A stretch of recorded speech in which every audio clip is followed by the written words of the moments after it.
Bonjour à tous et bienvenue dans cette nouvelle vidéo sur l'écriture scientifique. Aujourd'hui, on va apprendre à comparer des nombres grâce à l'écriture scientifique.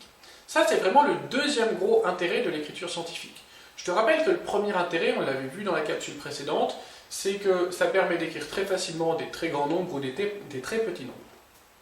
Alors, pour comparer des écritures scientifiques, on va s'intéresser essentiellement d'abord à l'exposant de la puissance de 10. Pourquoi ?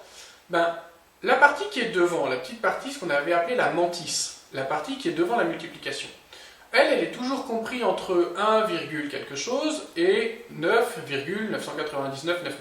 Bref, cette partie avant, là, la mantis, elle est toujours comprise entre 0 et 10. Donc elle est toujours comme une dizaine, pas plus grosse qu'une dizaine.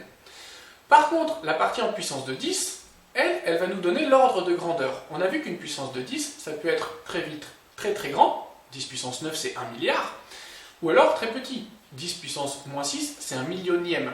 Donc c'est la puissance de 10 qui va nous donner l'ordre de grandeur du nombre, s'il est très très grand ou très très petit. Alors que la partie avant, finalement, elle est un peu moins importante. Donc comme on s'intéresse d'abord à l'exposant, on va aller regarder le cas où les exposants sont différents. On va comparer par exemple 1,65 fois 10 exposant 9 et 3,844 fois 10 exposant 5. Alors, on se concentre d'abord sur l'exposant, et on voit ici que les exposants sont différents. On sait que 10 exposant 9, c'est beaucoup plus grand que 10 exposant 5.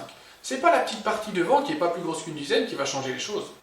On compare juste les exposants. 9 est supérieur à 5. Donc on peut dire que 1,65 fois 10 exposant 9 est supérieur à 3,844 fois 10 exposant 5, tout simplement. Maintenant, si les exposants sont identiques, par exemple 4,32 fois 10 exposant moins 3 et 4,6 fois 10 exposant moins 3. Alors on regarde l'exposant de la puissance, on voit que les deux exposants sont identiques. 10 exposant moins 3, c'est 1 millième. Donc nos deux nombres sont à peu près grands comme 1 millième. Du coup, comme on sait que c'est tous les deux à peu près 1 millième, on va aller regarder la partie avant, la mantis. Et maintenant on compare les mantis, c'est très facile, 4,32 est inférieur à 4,6. Donc on sait que 4,32 fois 10 exposant moins 3 est inférieur à 4,6 fois 10 exposant moins 3. C'est vraiment pas compliqué. Pour résumer cette capsule, la comparaison c'est très facile. On se concentre d'abord sur l'exposant de la puissance de 10. On regarde d'abord ça et uniquement ça. Si l'exposant est plus grand, le nombre est plus grand. Tout simplement. Si les exposants sont identiques, on regarde les parties avant, les mantis. Maintenant, à toi de t'entraîner, à toi de jouer!